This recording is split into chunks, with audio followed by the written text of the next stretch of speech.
ओम नमः शिवाय। मैं जितेंद्र प्रताप उपस्थित हूँ जब शंकर बने शंकराचार्य का द्वितीय भाग लेकर। मैंने आप सभी लोगों से चर्चा की थी कि मैं अपने सेकेंड पार्ट में बताऊंगा कि किस प्रकार से आदि गुरु शंकराचार्य ने लगभग 240 से अधिक पुस्तकों की रचना की और उन्होंने बद्रीनाथ के माढ़ा गांव, जहां पर हम लोग जब बद्रीनाथ धाम की यात्रा पर जाते हैं तो वहाँ भ्रमण करके आते हैं, और वहाँ हम लोगों ने जो है व्यास गुफा देखी है। तो उसी व्यास गुफा में ही बैठ करके उपनिषदों पर और ब्रह्म सूत्रों पर भाष्य लिखे आदि गुरु शंकराचार्य जी ने। और उन्होंने जो अपनी अधिकांश जो रचनाएं की हैं वो काशी में, ओंकारेश्वर में, महिष्मती नगरी बिहार में, केदारनाथ धाम में, यहाँ पर रचनाएं की हैं। और उन्होंने हम लोगों को एक ऐसे तीर्थ स्थल से परिचय करवाया जिसका नाम है पाताल भुवनेश्वर। उस पाताल भुवनेश्वर में जाकर के आप जब देखेंगे तो वहाँ पर हमको चारों धाम के दर्शन हो जाते हैं। तो इस प्रकार से हम कह सकते हैं कि आदि गुरु शंकराचार्य ने संपूर्ण भारत का भ्रमण किया।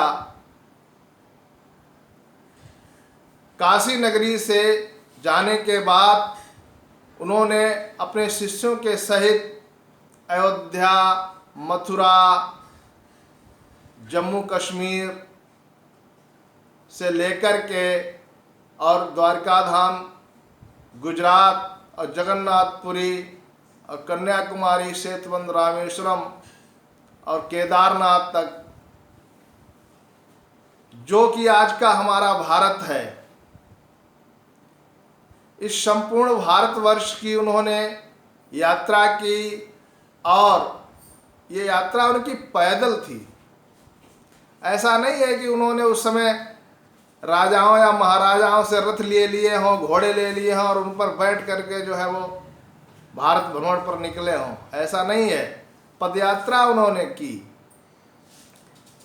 इसी पद यात्रा के दौरान ही उनके शिष्य और उनके जो अनुयायी थे वो बढ़ते चले गए, और जो धर्म और अध्यात्म के संबंध में लोगों के मन में जो विचार थे या विद्वानों के मन में जो विचार थे या कुछ संदेह थे, उनका उन्होंने खंडन मंडन किया। धर्म शास्त्रों के अनुसार उन्होंने धर्म का मार्ग दिखाया। इस प्रकार से उनके अनुयायी भारत में बढ़ते चले गए और उनके जीवन में एक टर्निंग पॉइंट भी आया। तो what is the turning point in his life, इसको भी मैं बताऊंगा।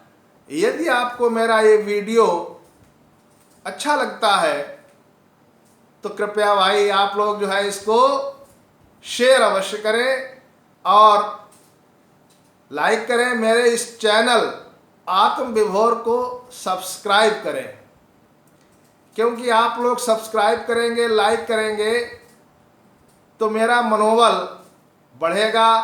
आप लोगों का सपोर्ट ही हमको अच्छे अच्छे वीडियो जो आपके जीवन से जुड़े हुए होंगे, आपसे जुड़े हुए होंगे, उनको बनाने में मुझे एक मोटिवेशन मिलेगा। तो इस प्रकार से जब शंकराचार्य जी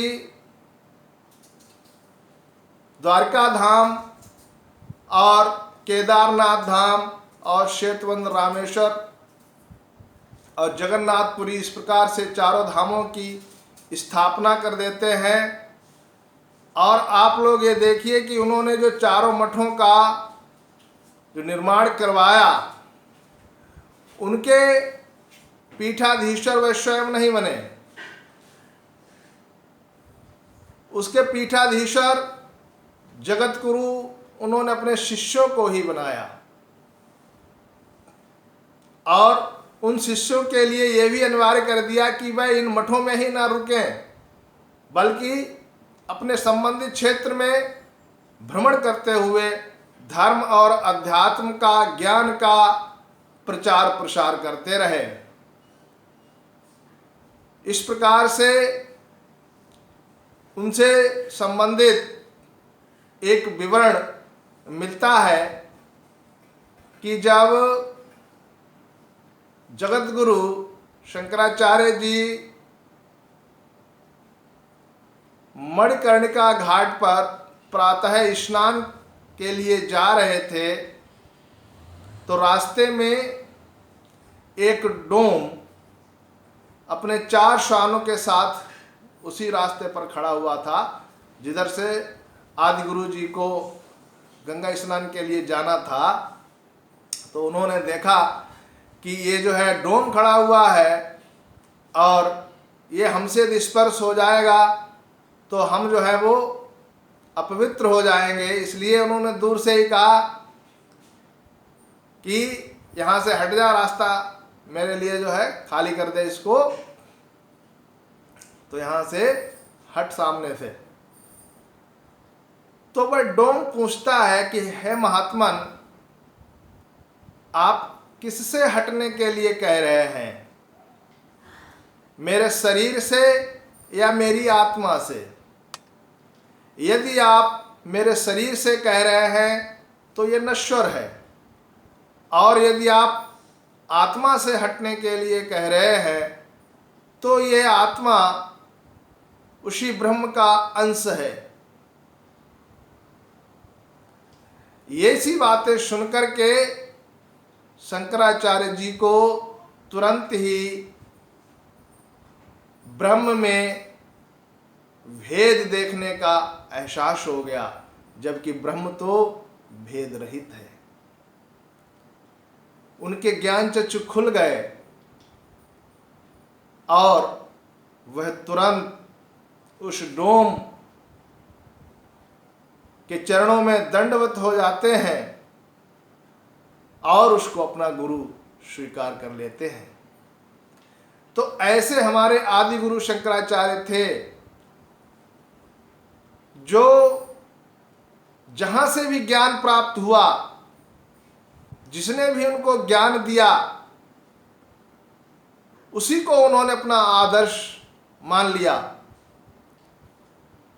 ऐसी परिपाटी में यहां पर हम ये देखते हैं कि आदि गुरु शंकराचार्य मर्यादा पुरुषोत्तम श्री राम के प्रेम और भ्रातृत्व की नीति का अनुसरण करते हुए दिखाई देते हैं। अब इस प्रकार से जब उनके अनुयायियों की संख्या बढ़ी तो वह केदारनाथ में जाते हैं और वहीं पर तपस्या में लीन हो जाते हैं। तपस्या में लीन रहते हुए ही जब उनके समस्त कार्य संपन्न हो जाते हैं तो वह अपने इस भौतिक शरीर को त्याग करके उसी शिवलोक में शिवगामी हो जाते हैं। आज उत्तराखंड के उस केदारनाथ तीर्थ क्षेत्र में जो हमारा केदारनाथ मंदिर है, उसके पीछे ही उनकी समाधि उसी समय बनाई गई थी जो कि भयानक त्रासदी जो आई थी 2013 में, उसमें उनकी समाधि नष्ट हो गई थी, जिसको पुनः हमारे यशस्वी प्रधानमंत्री जी श्रीमान नरेंद्र मोदी जी के अथक प्रयासों से दोबारा से बनाया गया और वहीं पर 12 फीट की उनकी एक मूर्ति भी बनाई गई है। इसी प्रकार से मध्य प्रदेश के ओंकारेश्वर क्षेत्र में, जो कि नर्मदा नदी के तट पर है, वहाँ पर एक टापू है जिसका मांधाता पर्वत कहते हैं। वहाँ पर उनकी 108 फीट ऊंची प्रतिमा बनाई जा रही है, स्टैचू ऑफ लिबर्टी की तर्ज पर, जिसको नाम दिया गया है स्टैचू ऑफ वननेस। क्योंकि आदिगुरु शंकराचार्य जी भारतीय राष्ट्रीय एकता और राष्ट्रीय सांस्कृतिकवाद को एक सूत्र में पिरोने के लिए जाने जाते हैं। वो राष्ट्रीय सांस्कृतिक एकता के सूत्रधार हैं। वह केवल एक भारतीय दार्शनिक ही नहीं है, बल्कि सनातन वैदिक धर्म के पुनरुद्धारक भी हैं, संगठनकर्ता भी हैं, पुनर्संस्थापक भी है, समन्वयकर्ता भी है। उन जैसी महान विभूतियों का जन्म इस धरा पर कभी कभी ही होता है।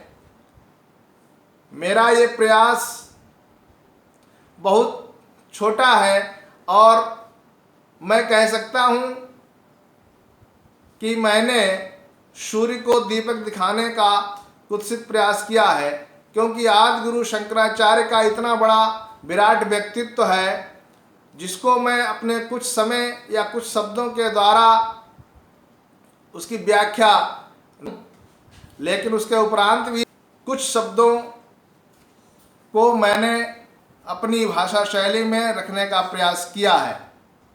आदि गुरु शंकराचार्य जी ने जो प्रयास किए हैं मानव के जीवन को सरल बनाने के लिए और एक वास्तविक मानव बनाने के लिए, जो उनके प्रयास हैं, उनको एक श्लोक के रूप में कहा जा सकता है, दुर्जनः सज्जनो भूयात्, सज्जनः शांतिमुयात्, शांतो मुच्येत बंधेम्यो मुक्तः, चान्यान विमोच्यते। कि जो दुर्जन है वो सज्जन बन जाए और जो सज्जन है वो शांति युक्त बन जाए, अर्थात वो शांति को धारण करे। और जिनको शांति प्राप्त हो गई है वो अनेक बंधनों से मुक्त हो गए हैं, और वह ये प्रयास करें कि अन्य लोगों को भी इन बंधनों से मुक्त करें। इति श्री।